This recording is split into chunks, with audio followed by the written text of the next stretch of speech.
తెలియజేస్తున్నాను.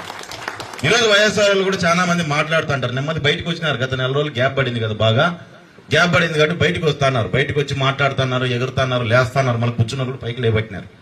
కానీ ఒక విషయం వాళ్ళకి బాగా చెప్పండి. మీరంతా తెలిసిన వాళ్ళు ఉంటారు కదా ఊర్లో. ఒక విషయం ఏం చెప్పాలంటే మీరంతా, రే సత్యకుమార్ గారు వెనకల శ్రీరాముని కూడా చూడండి అని చెప్పారు. ఆయన కాదు, ఆయన ఒకనే కాదు, ఆ వెనకల శ్రీరామ్ కూడా ఉంటాడు. అతన్ని కూడా మళ్ళీ ఇంకోసారి ఆయన కూడా చూడండి.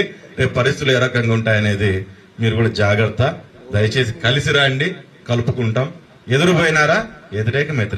కొడతానంటే ఢీ కొట్టేకి సిద్ధంగా ఉంటామనే విషయాన్ని ప్రతి ఒక్కరు మీరు అందరూ కూడా చెప్పాలి. మాట చెప్తున్నా, వెరీ వెరీ కాంప్లికేటెడ్. ఏది ఈ పోలవరం ప్రాజెక్ట్ అనేది వెరీ వెరీ కాంప్లికేటెడ్. అంత తేలిగ్గా అర్థం కాదు. ఏంటి అంత అర్థం కాదని గట్టిగా చెబుతున్నారంటే నాకు అర్థం కాలేదు కాబట్టి. నేను అనేక సార్లు విజిట్ చేసి స్టడీ చేసి అనేక మంది అడ్వైజర్తో మాట్లాడిన తర్వాత నేను